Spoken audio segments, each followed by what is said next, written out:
Tuhan yang dahsyat yang selalu pegang tangan kami, dan kami tidak akan terjatuh. Karena itulah janji Tuhan untuk anak-anak yang selalu takut dan patuh kepada Engkau. Terima kasih Tuhan, kami mengundang 30 menit ini kami serahkan ke tangan pengasihan Engkau. Kami percaya Engkau yang take control dari awal, pertengahan sampai dengan akhir. Terima kasih Tuhan Yesus. Haleluya, amin. Kita berikan tepuk tangan untuk Bapa kita di surga. Satu hal yang saya selalu amazed, yang saya selalu kagum, setiap saya datang ke GBI Bethlehem Taman Kencana, tahu nggak apa Bapak Ibu? Selain orangnya ganteng-ganteng, orangnya cantik-cantik, yang cantik di sebelah sini, yang ganteng di sebelah situ, yang jelek nyebar ya. Semuanya cakep-cakep, semuanya ganteng-ganteng. Tapi satu hal yang saya selalu kagum setiap saya kembali ke GBI Bethlehem Taman Kencana adalah bagaimana di sini puji-pujian yang penuh semangat, on fire, menyembah Tuhan luar biasa. Karena kadang-kadang, boleh tepuk tangan buat Tuhan kita, jangan setengah. Yes. Kenapa saya bilang itu? Saya lihat dari anak-anak muda, kalau orang-orang yang udah hampir finish line, Bapak Ibu, udah tua-tua, menyembah Tuhan dengan 45 semangatnya semua, itu biasa. Karena mungkin ngerasa bahwa sudah tua, sudah waktunya untuk memberikan usianya, kesehatannya yang mungkin ya nggak full lagi, semuanya buat Tuhan. Tapi kalau ada anak-anak muda yang sedari muda sudah cinta Tuhan, itu namanya luar biasa. Yes, mana tadi anak-anak muda, apalagi tadi yang kacamata yang sebelah kanan yang lincah banget, mana tuh? Tuh kalau, kamu, ini kalau sore hari ini habis maghrib ada pengangkatan, kamu yang diangkat pertama pasti. Luar biasa loh Bapak Ibu, gerakannya. Karena kadang-kadang kalau cuma 1-2 lagu, gerakannya on fire, semangat, itu biasa. Tapi stabil, bisa semangat. Apalagi tadi koko kita yang pakai baju putih, yang WL, wow. Mana koko kita? Dari Palembang, halo, kamu udah ganti baju hitam? Luar biasa, jasnya putih-putih, dia menyembah Tuhan dengan goyangannya. Itu pasti anak main dulu ya, goyangannya luar biasa. Yes, kenapa? Jangan anggap remeh penyembahan pada Tuhan Bapak Ibu. Kadang-kadang kita hanya tunggu khotbah. No, seperti yang saya selalu dalam setiap kesaksian saya selalu bilang, karena aku pun juga merasa bahwa semenjak aku ikut Tuhan, kalau kita benar-benar datang ke gereja itu bukan cuma sekedar ritual. Oh, hari Minggu kita harus gereja. No, but more than that, lebih daripada itu. Setiap hari Minggu, yes, hari Minggu lagi. Aku bersuka cita banget loh tiap hari Minggu. Kenapa? Karena bertemu lagi sama Tuhan, di rumah Tuhan, di charge lagi imannya sama Tuhan. Seminggu pergumulannya udah banyak banget Bapak Ibu, betul ya? Siapa yang menganggap hidup itu mudah? Itu mungkin otaknya udah agak lurus ya Bu. Karena hidup mah mudah, betul Bapak Ibu? Buka mata, baru lihat SMS, baru lihat sosial media, baru lihat handphone, udah ada masalah. Hidup akan selalu banyak masalah. Karena Tuhan janji tidak akan pernah mudah. Tuhan gak pernah bilang it is not gonna be easy. Tapi yang Tuhan janji, kalau kita melangkah, kita berjalan bersama dengan Dia, Tuhan bilang jatuh mungkin, tapi tidak sampai tergeletak. Jadi aku senang banget setiap melihat di sini tuh puji-pujian yang begitu semangat. Kenapa? Karena kalau bisa kita memberikan praise and worship kita, puji-pujian kita kepada Tuhan, jangan setengah-setengah Bapak Ibu, jangan cuma berdiri, jangan cuma untuk. Coba Bapak Ibu bayangkan kalau di sini ada Pak Jokowi. Coba, ada yang mau dapat sepeda nggak? Bisa menyebutkan 5 nama-nama ikan. Sama Tuhan Yesus nggak perlu sebutkan 5 nama ikan. Tuhan ada di tempat ini. Masa Tuhan Yesus ada di tempat ini? Tuhan yang kasih kita jodoh, Tuhan yang kasih kita rezeki, kasih kita bisa nafas tanpa pakai tabung. Banyak orang yang mungkin tidak seberuntung kita, tidak seterberkati kita.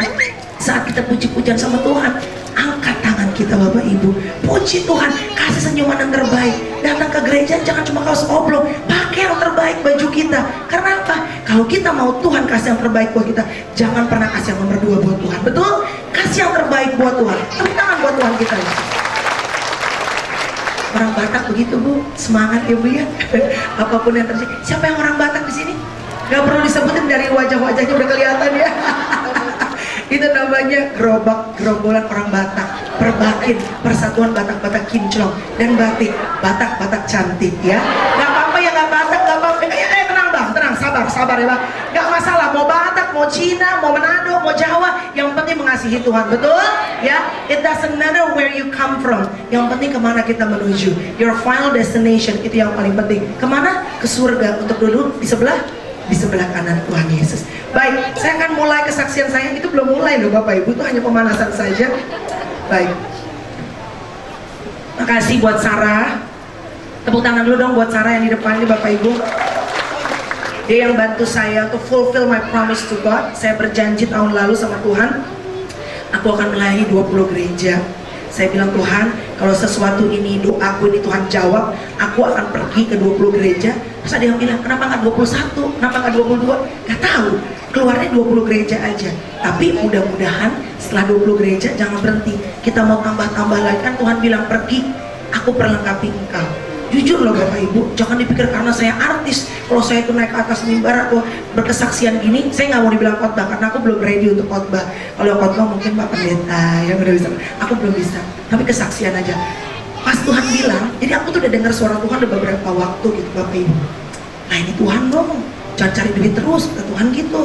Kan semua Tuhan udah cukupkan. Umur 29 tahun dikasih suami, baik nih suamiku, tinggi, badannya kotak-kotak, walaupun rambutnya kosong ya. Yang belum punya jodoh, siapa yang mau jodoh tahun 2019 boleh angkat tangan, jangan ragu-ragu. Hai jomblowati, jomblowan ya. Kok cuma sedikit? Emang udah menikah semua ya? Udah. Ada yang belum menikah? Nih, sebelum masuk ke kesaksian saya, sekedar tips ya. Saya itu orang Batak. Saya dilangkahin sama adik saya. Orang Batak, kalau dilangkahin, nggak tahu ya mungkin suku lain, tapi saya berangkat dari my personal experience. Orang Batak kalau dilangkain sama adiknya, malu Bapak Ibu. Kenapa? Karena harus ada adatnya dan segala macam. Aku dilangkain sama adikku, menikah 7 tahun, berbeda keyakinan. Saya yakin dia nggak yakin. Nggak, maksudnya dia ke A, saya ke B, saya ke Kampung Rambutan, dia ke Taman Kencana, jadi berbeda tempatnya.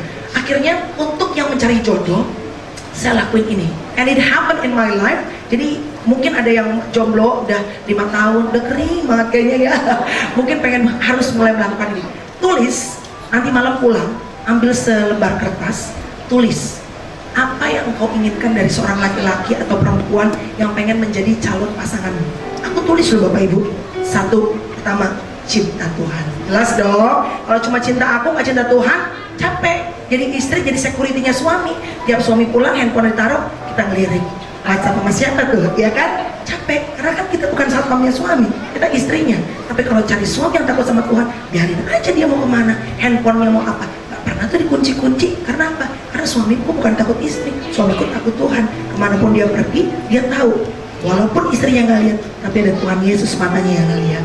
So nggak perlu khawatir ibu-ibu. Yang penting serahkan suami kita, cari suami yang takut sama Tuhan. Jadi yang pertama aku bilang, aku minta suami yang takut sama Tuhan.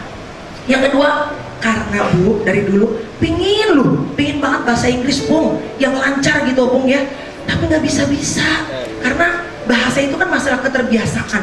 Udah les di LIA, di ILP, di MAIF, di mana-mana udah les deh. Begitu harus ngomong, begitu harus nge-MC di depan orang, ada CEO, ada orang bule, kalau nggak bisa ngomong. Jadi aku bilang, Tuhan, aku pengen bisa lancar berbahasa Inggris. So the only thing that I have to do is I have to get married with bule nih, karena gratis diajarinnya, bayarnya pakai cinta doang, ya kan? So aku tulis dan sekaligus perbaikan keturunan. Karena katanya orang Batak kalau ketemu orang bule, Opung, Cici, Koko semua bisa lihat Nadia Hutagalung. Tahu Nadia Hutagalung? Cantik kan? Itu Batak ketemu bule, paten. Wah, gua langsung bilang, gua juga Batak, kotak, cocok cari yang bule supaya perbaikan keturunan. Tulis, kan Tuhan bilang ask. God said ask. Berani minta sama Tuhan. Kalau ragu-ragu minta sama Tuhan, berarti mungkin kita ngerasa kita tuh ponakannya Tuhan, bukan anaknya Tuhan. Karena pada saat kita anaknya Tuhan, coba lihat yang udah punya anak. Kalau minta sama papanya, pakai Pak, kula nuwun, Pak permisi, gitu loh. Enggak kan? Langsung bilang, Pak, aku mau PS4, Pak, aku mau dapat squeezy. Berani. Seperti juga kita, kalau kita merasa kita anak Tuhan, harus berani. Ask God boldly. Minta sama Tuhan dengan berani. Aku tulis nomor 2, aku pengen bule Tuhan. Aku tulis sampai aku tuh suka laki-laki yang lebih tinggi daripada aku. Karena capek kalau misalnya pergi sama cowok, aku suka pakai sepatu tinggi Pak. Tapi kalau suami pacarnya agak pendek kan, terpaksa aku pakai teplek kan. Aku tulis, Tuhan aku pakai sepatu tinggi, sepatuku tinggi semua di rumah. Cariin yang tinggi dong Tuhan. Terus aku suka yang palanya botak Pak. Tuh, emang itu minta loh. Itu bukan kecelakaan, itu bukan tiba-tiba Tuhan kasih. Karena buat aku boxy, botak tapi seksi. Bapak mendingan botakin semua Pak biar tambah seksi. Dan perawatannya juga ringan. Orang botak tuh selalu ada inner seksinya Pak. Jadi aku bilang, Tuhan minta yang botak, minta yang baik, minta yang sejalan, yang bisa ke gereja dan doa sama-sama. Gak lama aku tulis, aku taruh dalam Alkitab, tiap malam ditutup didoain, tiap malam didoain. Gak lama sekitar 8 bulan dari itu, datanglah sang kesatria botak dari Australia. Biasanya mengendarai kuda, ini karena dari Australia mengendarai kanguru ya. Datanglah suami aku, dan puji Tuhan Bapak Ibu, 85% dari apa yang aku minta, dari kertasku yang aku taruh di Alkitab, aku doa tiap malam, ada di suamiku. Tyson si boksi botak tapi seksi itu. Tepuk tangan buat Tuhan kita dong. So, yang belum punya pacar, or gak usah apa susah pacar, yang lainnya mau punya pekerjaan, tulis ask God detail. Kalau minta sama Tuhan tuh detail, jangan cuma Tuhan minta yang seiman, datang yang gendut, yang perutnya begini. Aduh Tuhan, aku pengennya yang tinggi. Lah Tuhan bilang, aku cuma minta yang seiman. Makanya minta sama Tuhan, minta yang detail. Minimal kalau nggak 100%, 85%, 50%-nya kena Tuhan kasih buat kita. Apapun, taruh di Alkitab, kita doakan. Nah, masih belum sampai ke kesaksian saya loh Bapak Ibu ya. Kesaksian saya hari ini, saya ambil dari salah seorang pastor favorite saya juga, mungkin ada yang kenal, namanya Pastor Juan Mogi. Dia kalau nggak salah gembala sidang di GBI Gilgal. Dia kemarin puji Tuhan, secara nggak sengaja saya tertanam di gereja JPCC di kota Casablanca. Dan kemarin tiba-tiba, karena saya tuh kalau pagi, kalau olahraga, saya suka dengerin beberapa pastor-pastor yang saya suka gitu. Jadi sambil olahraga, badan sehat, kita dengerin firman Tuhan supaya bukan cuma dari charge badan, tapi dari charge juga iman kita. Karena aku percaya iman tuh kayak handphone. Kalau kita cuma charge sekali, habis itu hilang, lowbat. Kita harus charge terus secara rutin, seperti juga handphone kita. Dan puji Tuhan, minggu lalu Pastor Juan Mogi datang ke JPCC. Bapak Ibu pernah ada yang ke JPCC nggak? Ke gereja? Itu gede ya gerejanya ya, besar banget ya. Saya di belakang, terus dia bilang, ada yang mau naik ke atas panggung. Saya tuh norak langsung, Mi, saya. Dan saya naik ke atas, saya ketemu sama dia, saya foto sama dia, puji Tuhan. Dan saya bilang terima kasih Pastor, karena melalui khotbah-khotbah Anda sudah memberkati saya dan saya bertumbuh dalam iman saya. Dan salah satu yang dia bagikan, yang saya pengen juga share kepada Bapak Ibu adalah sore hari ini mengenai krisis. Krisis, siapa takut? Kadang-kadang orang kalau dengar kata krisis, orang khawatir, orang takut. Karena dimanapun dalam hidup, Bapak mungkin mau kerja online, driving online, mau kerja sebagai artis, mau pelayanan, apapun hidup ini, kerjaan apapun, kita berasal dari suku apapun, usia berapapun, mau kita gemuk, mau kita kurus, mau rambut panjang, rambut pendek, hidup pasti ada krisis. Tapi gimana caranya kalau supaya pada saat krisis terjadi kita bisa bilang krisis, puji Tuhan? Gimana caranya? Yang pasti aku mengucap syukur punya Tuhan yang dahsyat. Karena Tuhan tahu kita tuh gampang takut orang ini. Bener gak? Siapa yang gak gampang takut di sini? Saya rasa semuanya takut. Selalu ada hal yang bikin kita takut. Betul Bapak Ibu? Kita dapat anak, begitu ngeliat anak kita takut, khawatir kadang-kadang. Anak kita bisa tumbuh besar nggak ya? Sekarang zaman narkoba, bisa nggak ya dia nanti begitu dia besar, dia hidup selalu bersama dengan Tuhan? Selalu ada perasaan takut, dan hidup selalu menawarkan ketakutan kalau kita mendengarkan yang namanya tawaran dari dunia. Tapi bersyukur karena di Alkitab Bapak Ibu, Tuhan bilang 365 kali ada kata jangan takut. So kalau today you woke up early this morning, pagi tadi Bapak Ibu bangun, Bapak Ibu merasa takut, Tuhan punya ayatnya di Alkitab. Tuhan bilang jangan takut. Terus gimana Kak Mel kalau nanti misalnya akhir bulan ternyata cicilan rumah kita belum kebayar? Ada ayatnya lagi, Tuhan bilang jangan takut. Di Alkitab 365 kali Tuhan bilang jangan takut. Dua diantaranya adalah dari Markus 5 ayat 36. Nah saya suka banget, simple. Tuhan bilang do not be afraid. Tuhan bilang just believe. Jangan takut, percaya aja. Simple ya Mbak, Bu, percaya aja. Tapi kadang-kadang untuk percaya 100%, buru-buru percaya sama Tuhan yang nggak kelihatan. Percaya sama suami aja susah 100%. Bener nggak? Kadang-kadang boleh sih percaya 80% aja. 20%-nya harus tetap ada curiganya dong. Itu kan tandanya sayang. Kadang-kadang kita mau pakai tolak ukur itu kepada Tuhan. Caranya gimana? Misalnya, example-nya, contohnya, aku percaya sama Tuhan. Dari kecil udah Sunday school, aku percaya Tuhan selalu ada bersamaku setiap hari, menyertai aku. Tapi awal tahun masih buka kartu. Habis tahun baru Cina, tahun apa nih sekarang? Kambing, kuda, monyet, anjing, babi. Maaf ya, ini tahunnya ya, bukan aku nyela. Kita masih lihat peruntungan kita gimana, show kita gimana.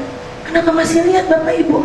Kan percaya 100%. Kita bilang setiap hari Tuhan berjalan bersama dengan kita. Berarti kita masih ada 20% curiga sama Tuhan. Kalau kita percaya 100% sama Tuhan, percaya bahwa masuk ke tahun apapun, mau tahun kambing, kambing kayu, kambing emas, kambing air, sapi air, apapun deh, kita tahu kita punya Tuhan yang hidup. Setiap hari Tuhan menemani aku. Jangan intip-intip kalau sama Tuhan. Karena apa? Allah kita Allah yang pencemburu. So 365 kali Tuhan bilang jangan takut. Saat ada kata krisis, Pastor John Mogi bilang ada 3 hal sebetulnya kalau kita tanya krisis itu apa sih? Satu adalah ketidakpastian. Dan orang kadang-kadang takut dengan ketidakpastian Bapak Ibu. Yes, orang pengen semua yang certain, semua yang pasti. Tapi orang boleh bilang the only thing that sure 100% in life, it changes itself. Satu-satunya yang pasti dalam hidup ini adalah perubahan itu sendiri. Jadi yang paling pasti akan terjadi sama siapapun kita adalah perubahan. Makanya orang bilang kadang-kadang bercerai gitu dalam rumah tangga, tapi suamiku berubah sih. Of course, people change. Manusia berubah, hidup berubah, hidup tuh selalu berubah. Kalau kita nggak pengen berubah, mati, selesai, nggak ada perubahan. Selama kita masih bisa bernafas, pasti akan selalu ada perubahan. So, krisis berbicara pertama adalah mengenai ketidakstabilan. Dan yang kedua, mengenai keputusan. Banyak orang dunia saat krisis terjadi, mereka lari pada hal-hal yang mungkin mereka bilang, ini kan orang yang diberkati Tuhan, diurapi Tuhan, dia tuh diberikan sixth sense, diberikan penglihatan sama Tuhan. Dia tuh cuma bukan buku, orang pintar, bisa lihat kita, bantu kita seperti apa. Be careful Bapak Ibu. Saat krisis datang, keputusan kita harus tepat. Karena pada saat keputusan kita tepat, Tuhan akan mengangkat kita kepada level yang lebih tinggi lagi. Kalau kita bisa setia saat Tuhan baik, saat Tuhan berikan kita hal-hal yang baik, kenapa saat mungkin hidup tidak seperti apa yang kita harapkan, kita langsung berbelok sama Tuhan? Mungkin saat krisis, Tuhan pengen kita ambil keputusan yang tadinya masih jalan ke kiri, masih ke kanan, masih mengsol ke sini, mengsol ke sana, supaya bisa lurus. Yang paginya mungkin Bapak Ibu begitu bangun langsung lihat handphone, mungkin Tuhan bilang, yuk, when you wake up first thing in the morning, bangun pertama kali, cari Tuhan terlebih dahulu. Bangun hubungan yang intim sama Tuhan terlebih dahulu. Jadi saat krisis terjadi, keputusan kita harus benar. Kemudian, yang ketiga adalah saat krisis terjadi, turning point. Putar balik. Mungkin kita udah lama banget gak jalan lagi sama Tuhan. Mungkin udah lama banget. Gereja sih gereja, tapi itu Alkitab di rumah mungkin udah lurus banget kayak abis istrika. Karena apa? Gak pernah disentuh Bapak Ibu. Cuma dibeli doang. Kalau kita kebetulan takut, taruh di sebelah bantal tuh, ya kan? Gak ada efeknya. Karena firmannya gak hidup. Firmannya harus hidup. Gimana caranya? Kita harus living all the words of God. Bangun pagi, ambil waktu intim sama Tuhan. Gak usah lama-lama. Oh sampai setengah jam. Kalau bisa setengah jam, which is good, that's good. Ambil 5 menit aja. Belajar 5 menit. Cari 1-2 ayat aja. Dan coba masukin ke dalam hati dan pikiran kita. Jadi saat badai datang, kita nggak trembling down, kita nggak tenggelam, karena kita punya jangkar. Jangkar kapal kita apa? Iman dalam Tuhan. Karena saat badai kenceng datang, kita lihat kehidupan banyak orang-orang. Badai datang, lari ke narkoba. Badai datang, lari ke orang pintar. Badai datang, lari kepada obat-obatan. Tapi saat badai datang dalam hidup, karena badai akan selalu datang. So Tuhan bilang, bersiap-siaplah. Masalah nggak pernah datang, ngetok dulu, permisi, saya masalah, saya mau datang. Boleh nggak datang jam 9.30 malam? Ada orangnya nggak ya di rumah? Nggak pernah. Seperti apa? Seperti pencuri datang di tengah malam. That's why Tuhan bilang, persiapkan hatimu, jagalah hatimu. Datang ke gereja, Bapak Ibu, bukan cuma datang cuma sekedar karena kita absen dan ritual. Setelah di dalam gereja, kita melihat handphone, WhatsApp, Instagram, segala macam. Belajar untuk honor Tuhan, belajar untuk menghormati Tuhan. Kalau kita pengen dikasih berkat yang terutama sama Tuhan, belajar untuk menghormati Tuhan dan menaruh Tuhan menjadi prioritas yang paling utama, maka kita pun akan diprioritaskan oleh Tuhan. Amin Bapak Ibu. Yang pengen 2019 lebih naik, gak begitu aja. Yang pengen meningkat, angkat tangannya. Bangun pagi, bangun hubungan intim sama Tuhan Bapak Ibu ya. Di gereja, kita kasih yang terbaik buat Tuhan. Honor God. Hormati Tuhan kita yang dahsyat, yang baik. Keputusan penting. Dan kalau reaksi kita benar sekali lagi dalam menghadapi badai dalam hidup, Tuhan angkat kita kepada level yang lebih dahsyat lagi. Kita berbicara Pak, kalau awal tahun biasanya Bapak Ibu, siapa yang masih bikin resolusi tiap tahun? Ada yang masih bikin resolusi? Boleh angkat tangan saya bikin. Ibu masih bikin resolusi? Berapa resolusi yang dibikin tahun 2019 ini Bu? Masih ingat nggak? Ada 3. Good. Ditaruh di mana Bu? Kalau boleh kertasnya Bu disimpan nggak? Oh, dikumpulin, betul. Aku juga di dateku di JPCC juga kita tulis sama-sama, kita taruh, kita doakan, dan nanti akhir tahun kita lihat mana yang Tuhan jawab. Betul ya Bu ya? Apa sih visi Bapak Ibu? Kenapa sih kita bikin resolusi? Aduh, hari ini masih resolusi solasir nih, udah kampungan, udah basi. No, visi itu penting dalam hidup. Seperti gereja, kalau nggak punya visi pasti tenggelam. Seperti perusahaan, kalau nggak punya visi pasti tenggelam. Pernikahan yang nggak punya visi, yes, mungkin bertahan, tapi nggak punya buah-buah yang dahsyat yang bisa dilihat orang. So visi itu penting. Seperti contohnya di gerejaku di JPCC, saya diajarin visi kita adalah membangun generasi bintang, anak-anak muda yang takut akan Tuhan, berkenan di mata Tuhan, dan dihormati oleh manusia. Jadi harus punya visi. Dan saya yakin GBI, Bethlehem, Taman Kencana pun pasti punya visi yang jelas. Makanya jemaatnya saya lihat, ini berapa kali servis ya? 4 kali ya? 4 kali betul ya? Begitu banyaknya anak-anak muda yang luar biasa, bisa menari, bisa joget. Pasti kan teman-teman yang semua ini kan latihan, gak cuma sekedar tampil terus langsung goyang, gak ada arahan. Mereka taruh waktu mereka. Tadi saya lihat abang yang baju putih dari Palembang, keringetan, semua diperhitungkan loh sama Tuhan. Jangan khawatir. Tenaga kita, keringat kita, apapun yang kita taruh, kita tanam buat Tuhan, itu nggak pernah kembali dengan sia-sia. Diperhitungkan sama Tuhan Bapak Ibu. So visi itu apa sebetulnya? Simpelnya, visi itu adalah pesan dari Bapa kita di surga yang dikasih tahu sama kita. Dan tiap orang itu visinya berbeda-beda, karena panggilan setiap orang itu berbeda-beda. Jangan bukan berarti Bapak Ibu ada yang ngerasa aku nggak bisa deh, kayaknya melayani Tuhan di atas mimbar, berdiri melayani Tuhan, kayaknya aku nggak bisa. Boro-boro ngomong di atas mimbar, saya ngomong sama orang 1 lawan 1 aja, rasanya tuh kadang-kadang suka deg-degan. Gimana aku melayani Tuhan? Jangan khawatir Bapak Ibu, melayani Tuhan tidak harus selalu di mimbar, dan nggak selalu yang di mimbar yang berangkat ke surga.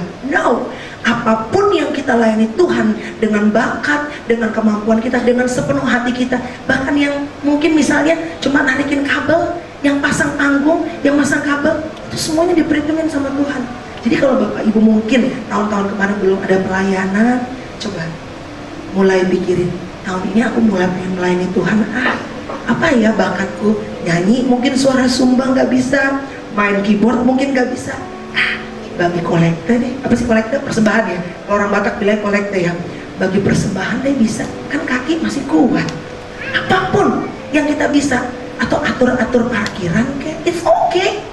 Apapun yang kita lakuin, kalau kita lakuin sepenuh hati buat Tuhan, percayalah kita menanam sesuatu yang baik, dan Tuhan pasti lihat. Kalau kita menanam pohon jeruk, pasti buahnya nggak mungkin durian dong, ya kan? Kalau kita menanam kebaikan, pasti akan kembali dengan kebaikan Bapak Ibu. Masih bulan Maret, masih bisa bikin visi, masih bisa bikin resolusi. Tulis apa yang mau, pengen punya anak, pengen punya jodoh, pengen punya kerjaan, tulis detail. Jangan lupa detail. Minta Tuhan yang detail. Tuhan, minta kerjaan gajinya minimal 1 bulan 20 juta Tuhan. Nggak ada yang nggak mungkin di depan Tuhan, bener gak? Yang penting kita lakuin bagian kita. We work as a team with God. Simple thing. Example saya kasih contohnya. Saya bilang dari kecil saya tuh tahu banget apa yang saya mau. Saya dari kecil tuh banci tampil Pak. Banci tampil itu bukan banci ya Pak, maksudnya adalah suka tampil Bapak Ibu.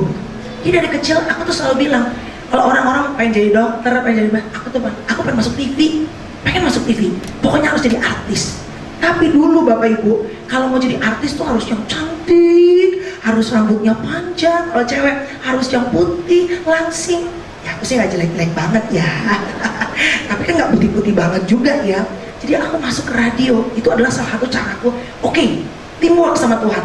Aku doa dan aku lakuin yang jadi bagian. Aku masuk radio. Di radio sekitar 7 tahun, dulu saya siaran di Hard Rock FM. Semua orang udah pada casting, udah masuk ke TV. Saya tuh casting sampai berkali-kali, nggak pernah masuk-masuk Bapak Ibu. Sampai beberapa pendengar tuh bilang, kayaknya sih namanya Melanie Ricardo itu cuma bisa jagoan kandang di radio doang. Karena kan radio mukanya nggak kelihatan. Dia mah suaranya enak, tapi kalau buat muka kayaknya susah dia masuk TV. Banyak banget yang ngomong begitu.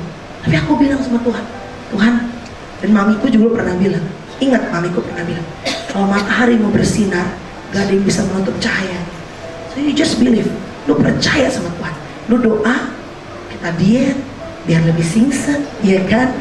Kita rajin casting, itu adalah caraku bertimbang sama Tuhan. Aku bilang, Tuhan, aku lakuin yang jadi bagianku, olahraga, aku ngurangin berat badanku supaya I look good on TV. Karena apa? Karena pekerjaanku mengharuskan begitu. Tapi bagianku, misalnya orang bilang, aduh, kamu kayaknya laknya nggak segede itu ya. Apa sih lak? Apa sih? Apa? Bahasa Chinese-nya apa sih? Ini orang kayaknya lebih berhasil. Pokoknya kalau orang dunia bilangnya adalah laknya. Laknya kayaknya kecil ya. Tapi kan kita nggak tahu resep rumus lak itu apa, Bapak Ibu. Ada yang sama-sama pinter atau bahkan ada yang lebih pinter, tapi kerjanya kurang oke. Ada yang kerja waktu di sekolah nggak terlalu pinter, tapi kerjanya bagus. Semuanya lak. Apa sih lak itu? Gimana caranya dapat lak? Lak itu bagiannya Tuhan. Kita nggak bisa. Ada faktor X yang itu menjadi bagian Tuhan. Yang kita bisa lakuin, improving ourselves, memperbaharui, memperpintar diri, memperbaiki penampilan. Anything yang lu bisa lakuin untuk bisa mendapatkan pekerjaan yang baik. Misalnya kalau di toko, tokonya lebih bagus, lebih representatif, di online-nya lebih menarik buat orang. Karena persaingan berat. Tapi faktor luck yang kita nggak bisa kontrol, it's called faktor X di luar kita yang kita nggak bisa kontrol. Kita serahin ke tangannya Tuhan. So kita berpartner bersama dengan Tuhan. Itu yang terjadi. Makanya kalau Bapak Ibu sekarang bisa lihat saya di televisi, saya itu produk kasih karunia Tuhan. Kenapa? Because saya yakin yang cantik lebih banyak, yang bodinya lebih smeleho lebih banyak Pak. Tapi aku dikasihin Tuhan. Jadi aku ngerasa selalu aku tuh produk kasih karunia-Nya Tuhan. Makanya aku pengen melayani Tuhan. Karena Tuhan baik, baik banget. Mungkin kalau nggak karena kebaikan Tuhan, aku mungkin sekarang udah nggak bisa berdiri di sini dan nggak bisa melayani. So the least yang paling setidaknya yang bisa aku lakuin untuk Tuhan adalah melayani Tuhan dengan kemampuanku berbicara. Visi, balik lagi, adalah pesannya Bapak di surga. Nggak bisa waktunya ya. Dikit, Pak Pendeta, saya curi waktunya 10 menit boleh ya? Orang Batak gitu Pak. Saya bilang, aduh 30 menit nih mau ngomong apa? Taunya kelebihan, selalu begitu ya. Karena suka ngomong. Visi Bapak Ibu adalah kita harus rajin dengar apa sih yang Tuhan mau dalam hidup kita. Kemudian, kenapa kalau orang punya visi, kita bisa menghadapi krisis? Kenapa kita harus intim sama Tuhan? Karena kalau kita intim sama Tuhan, Tuhan yang janji, perjanjiannya, rahasianya, apapun yang terselubung, Tuhan kasih tahu sama kita. Karena kita intim sama Tuhan, selalu intim sama Tuhan. Visi apa yang bisa kita perbaikin dalam hidup kita yang bisa lebih maju lagi tahun 2019? Misalnya rohani. Tadi yang saya udah bilang, kalau biasanya datang ke gereja, kita cuma berdiri, nyanyi cuma mungkin sekedar nyanyi doang. Yuk kita belajar 2019 supaya berkat kita nomor 1 Bu sama Tuhan. Angkat tangan, kalau perlu angkat kaki.